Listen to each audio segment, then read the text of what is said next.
It's on 93X. You're listening to the Half-Assed Morning Show. It's Weasel, Josh, and Nick with the traffic. 93X traffic is brought to you by Mystic Lake Casino and Hotel. Total nightmare. Nightmare. You get it? I got you. Total nightmare in Burnsville. The road has been closed due to a crash. Highway 13 eastbound at Washburn Avenue. It's closed till further notice so crews can clean up a multi-car accident with injuries. Use the surface roads on the north or south side of Highway 13. Jesus. New Brighton has a crash. Silver Lake Road on the ramp to 694 westbound and an accident on the right shoulder in Bloomington, 494 westbound in Cedar. That's your traffic. This is 93X. With up to $325 in free slot play tonight during the Free Buttons of Fury slot tournament at Mystic Lake, including $25 just for beating this week's celebrity. Register from 7 to 8 p.m. More info at mysticlake.com. Alrighty, it's 8:35 here at the Half-Assed Morning Show. Very happy to have in studio Matt and Brian from Avenged Sevenfold, M Shadows, and Sinister Gates. Boys, what's going on? Just hanging out, man. Great to see you guys. We're glad that you come in, but what exactly are you doing stopping by today? We're here just to hang out and say hi to you guys, to the fans, and to everybody. For this, thanks for the support, all that kind of stuff. That's very cool. One of those kind of Especially seeing how it's not even 9 o'clock in the morning yet. Yeah. So did you guys draw the short straws then to get called in this little promotion? No, we wanted to. We were just sitting at home. Honestly, we called the label and said we wanted to come out and give support to all the fans and the radio stations that have been really supportive to us. Cool. So we're I here. feel like we should have like a 12-pack of beer between us. This is such a nice gesture. It's Do we a have little, any? little too late for beer. Is it too late for beer? So what's the morning drink of choice in the band? No, it's beer. Yeah, beer. Beer, sure. Sounds fair enough. Yeah, well, great. We didn't want any boring bass players anyway. They sent us the real deal. Yeah, that's exactly The real deal over here. We were actually making fun of Johnny yesterday, saying that no one wants to talk to him. That's what he did. Well, you were right. Isn't that nice? Isn't that you guys are going on 11 years now, I guess, as a band, right? Jesus Christ, that's a long damn time. But is there any stuff like that that's starting to get under people's skins and, some lead singer syndrome or this? The bass players get enough mic time or anything like that? Is there any of that stuff going on with you guys? No, we haven't had issues. We just, we grew up together. We're best friends, and we grow together in a symbiotic relationship. We're in love. I'm telling you, that it's very rare, especially in this business. I agree, yeah. For that to happen. I'll give it some time. Maybe by the end of this interview, we can get you guys kissing each other. Every once in a while, you catch one of those videos on your YouTube or whatever the hell the search engines are these days where, lead singer and guitar player slapping each other around the stage. Well, I can't remember. Who the hell was that one where someone threw a guitar at someone else? I don't remember. No. Ah, Christ. It was terrific. I mean, the lead guitar, it was a bass player, honestly threw a guitar and hit the lead singer in front of everybody. Wow, That's the bass good. player. That's good stuff, yeah. Some rabble-rousing four-stringers. Yeah, they melt down. Yeah. You guys will be back in official capacity, by the way. I should mention August 17th, you're playing with Disturbed. It's going to be a great show. Oh, yeah. Yeah, we're excited about it, man. How are things going with Michael Portnoy? They're good.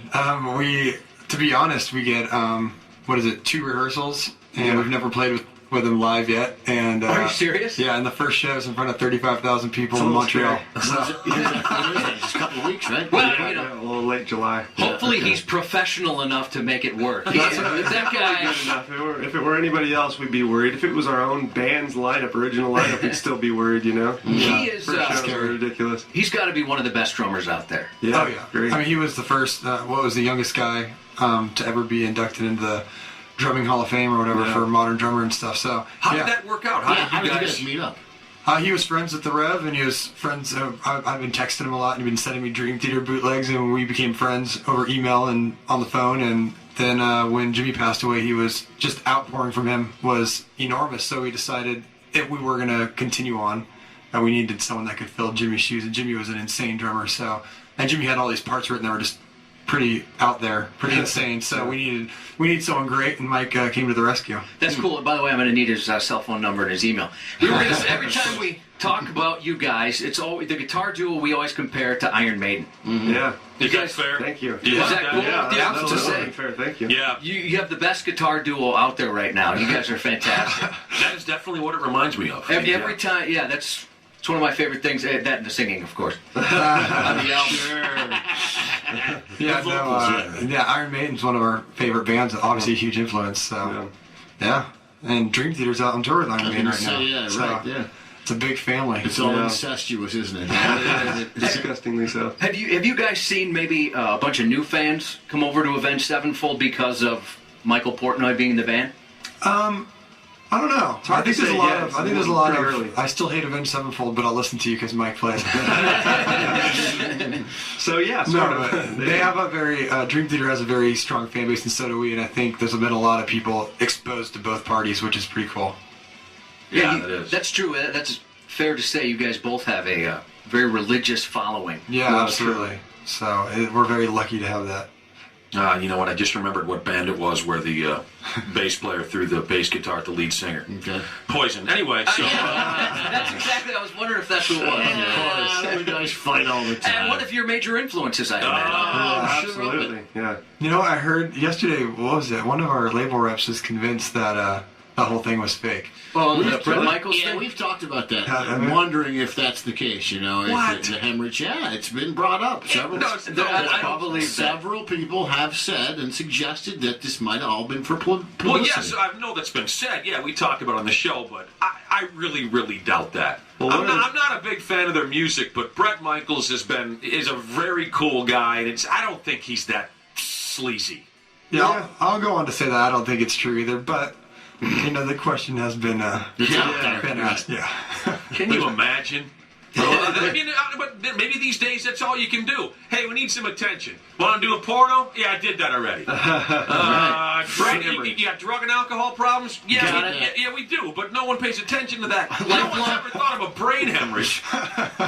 It is pretty out there. That would be sad. Did you guys see the pictures of him though in the hospital bed? He's still With his wearing his bandana bandana. on, Well, I think that's what caused all the questions. But Exactly. I guess if you're going to go do a picture and you don't have any hair, you got to do something. Can you imagine being that vain, like that? You know, you're on your deathbed, perhaps. He was probably passed out, and the publicist Yeah, true. I suppose it's one of his people. Honestly, dress him up as he was out cold. Wouldn't the doctors? I mean, you'd have to take that hair off. I mean, when they're sticking tubes in there and operating and stuff, you can't have that hair. The pictures of him in the hospital just have the bandana with no hair seeping through, no luxurious